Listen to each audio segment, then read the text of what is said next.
Audience, actor, star.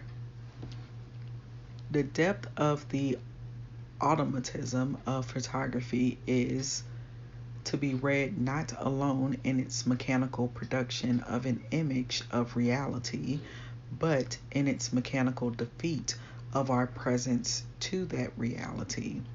The audience in a theater can be defined as those to whom the actors are present while they are not present to the actors. But movies allow the audience to be mechanically absent. The fact that I am invisible and inaudible to the actors and fixed in position no longer needs accounting for. It is not part of a convention I have to comply with. The proceedings do not have to make good the fact that I do something in the face of tragedy or that I laugh at the follies of others. In viewing a movie, my helplessness is mechanically assured.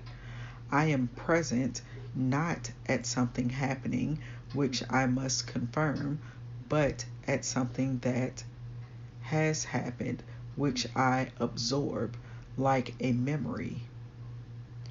In this, movies resemble novels, a fact mirrored in the sound of narration itself, whose tense is the past.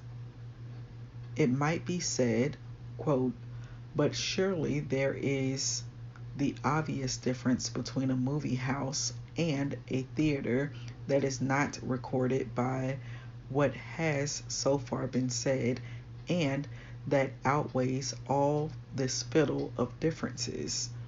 The obvious difference is that in a theater we are in the presence of an actor, in a movie house we are not. You have said that in both places the actor is in our presence, and in neither are we in his, in his, the difference lying in the mode of our absence. But there is also the plain fact that in a theater a real man is there, and in a movie no real man is there.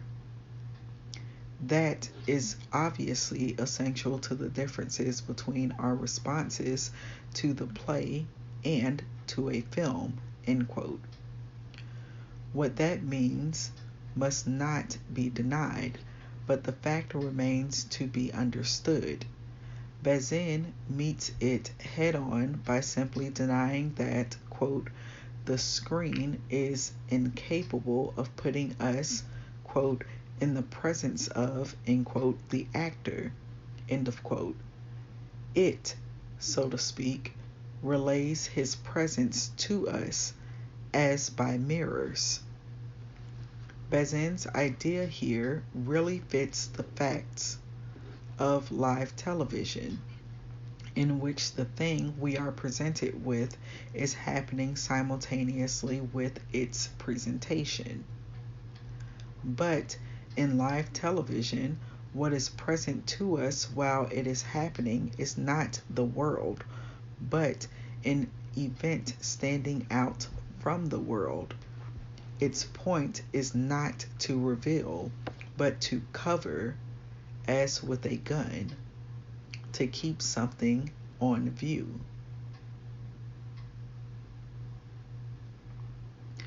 It is an incontestable fact that in a motion picture no live human being is up there, but a human something is, and something unlike anything else we know. We can stick to our plain description of that human something as, quote, in our presence while we are not in his, end quote, present at him, because looking at him, but not present to him, and still account for the difference between his live presence and his photograph presents to us. We need to consider what is presented, or rather, since the topic is the human being, who is present. One's first impulse may be to say that in a play the character is present, whereas in a film the actor is. That sounds phony or false. One wants to say that both are present in both. But there is more to it, ontologically more. Here I think of a fine passage of Panofsky's. Block quote: Othello or Nora are definite, substantial figures created by the playwright. They can be played well or badly, and they can be, quote, interpreted, end quote, in one way or another, but they most definitely exist, no matter who plays them or even whether they are played at all. The character in a film, however, lives and dies with the actor. It is not the entity, quote, Othello, end quote, interpreted by Robeson, or the entity, quote, Nora, end quote, interpreted by Deuce. It is the entity, quote, Greta Garbo, end quote, incarnate in a figure called Anna Christie, or the entity, quote, Robert Montgomery, end quote, incarnate in a murderer who, for all we know or care to know, may forever remain anonymous, but will never cease to haunt our memories. End of block quote. If the character lives and dies with the actor, that ought to mean that the actor lives and dies with the character. I think that is correct, but it needs clarification. Let us develop it slightly. For the stage, an actor works himself into a role. For the screen, a performer takes the role onto himself. The stage actor explores his potentialities and the possibilities of his role simultaneously. In performance, these meet at a point in spiritual space. The better the performance, the deeper the point. In this respect, a role in a play is like a position in a game, say third base. Various people can play it, but the great third baseman is a man who has accepted and trained his skills and instincts most perfectly and matches them most intimately with his discoveries of the possibilities and necessities of third base. The screen performer explores his role like an attic and takes stock of his physical and temperamental endowment. He lends his being to the role and accepts only what fits. The rest is non-existent. On the stage there are two beings, and the being of the character assaults the being of the actor. The actor survives only by yielding. A screen performance requires not so much training as planning. Of course, both the actor and the performer require or can make use of experience. The actor's role is his subject for study, and there is no end to it. But the screen performer is essentially not an actor at all. He is the subject of study, and a study not his own. That is what the content of a photograph is, its subject. On a screen, the study is projected. On a stage, the actor is the projector. An exemplary stage performance is one which, for a time, most fully creates a character. After Paul Scofield's performance in King Lear, we know who King Lear is. We have seen him in flesh. An exemplary screen performance is one in which, at a time, a star is born. After the Maltese Falcon, we know a new star, only distantly a person.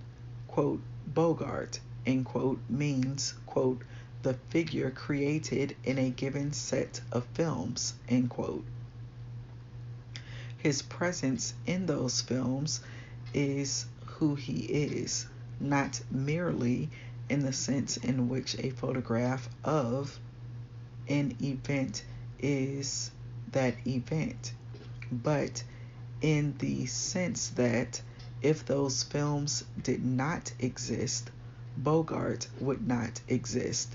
The name, quote, Bogart, end quote, would not mean what it does. The figure it names is not only in our presence, we are in his, in the only sense we could ever be. That is all the, quote, presence, end quote, he has. But it is complicated. A full development of all this would require us to place such facts as these. Humphrey Bogart was a man, and he appeared in movies both before and after the ones that created, quote, Bogart, end quote. Some of them did not create a new star, say the stable groom in Dark Victory.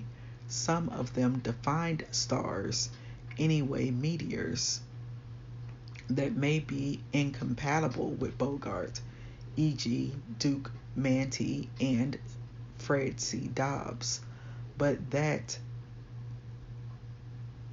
are related to that figure and may enter into our later experience of it. And Humphrey Bogart was both an accomplished actor and a vivid subject for a camera. Some people are, just as some people are, both good pitchers and good hitters. But there are so few that it is surprising that the word, quote, actor, end quote, or quote, actor, end quote, keeps on being used in place of the more beautiful and more accurate word, quote, star, end quote. The stars are only to gaze at after the fact, and their actions divine are projects.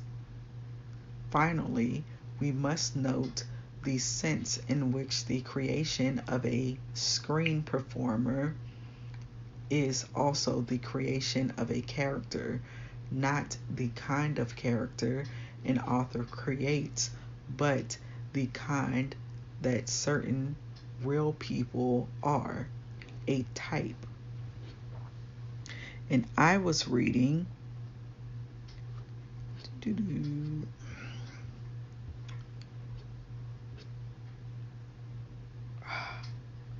I said the wrong thing at the beginning. I was reading The World Viewed, Reflections on the Ontology of Film by Stanley Cavell. And this was audience, actor, and star. Audience, actor, and star in The World Viewed, Reflections on the Ontology of Film by Stanley Cavell.